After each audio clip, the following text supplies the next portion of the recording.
Monsieur le Président du Turkménistan, Mesdames et Messieurs les chefs d'État et de gouvernement, Monsieur le Président du groupe des pays en développement sans littoral, Monsieur le Secrétaire général des Nations Unies, distingués invités, je voudrais avant tout propos vous transmettre les salutations chaleureuses et fraternelles des pères fondateurs de l'Alliance des États du Sahel, les Excellences le capitaine Ibrahim Traoré, président du Faso, chef de l'État, le général d'armée Assimi Goïta, président de la transition, chef de l'État de la République du Mali, président de la Confédération AES,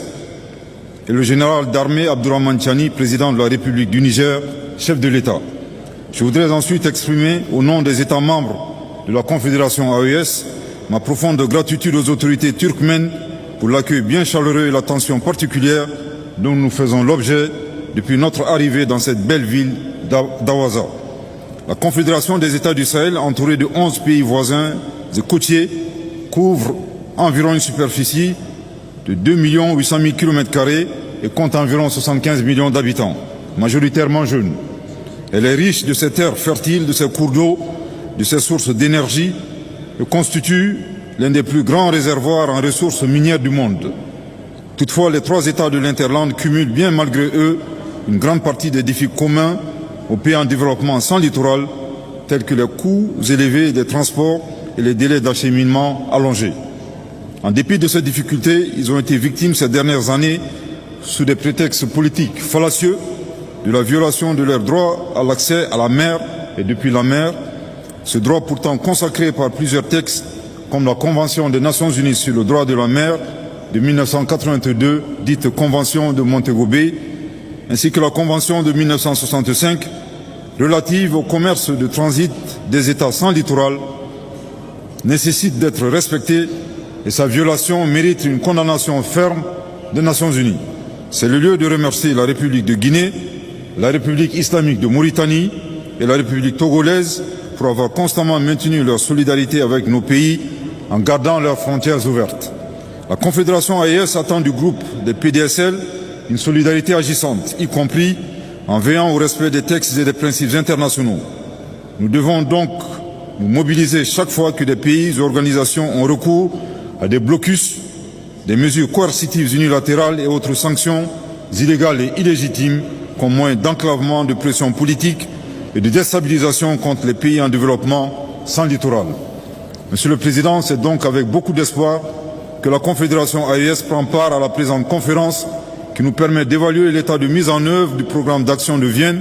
en faveur des PDSL pour la décennie 2014-2024 et d'envisager de nouvelles perspectives prometteuses. En attendant la réalisation des objectifs fixés à Vienne, la Confédération AES a pris des initiatives hardies et souveraines axées sur le développement endogène, notamment en matière de projets structurants et de mobilisation des ressources internes, d'industrialisation, de transformation sur place de leurs produits locaux pour créer de la valeur ajoutée à nos économies. Dans cette optique, nous avons inscrit au cœur de nos priorités nationales et confédérales des politiques d'investissement stratégiques dans différents domaines prioritaires tels que les infrastructures, l'énergie, l'industrialisation et la diversification économique. Pour contribuer à la réalisation des projets confédéraux dans ces domaines prioritaires, il a été créé la Banque confédérale pour l'investissement et le développement. Sur le plan sécuritaire, nos vaillantes forces armées de sécurité combattent avec succès les organisations criminelles et obscurantistes. En témoigne la neutralisation de nombreux éléments, y compris des chefs des groupes armés terroristes, ainsi que la reddition de plusieurs combattants.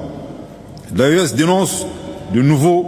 les soutiens multiformes apportés à ces groupes terroristes par des sponsors étatiques étrangers. Monsieur le Président, la Confédération AES a foi en un multilatéralisme à visage humain,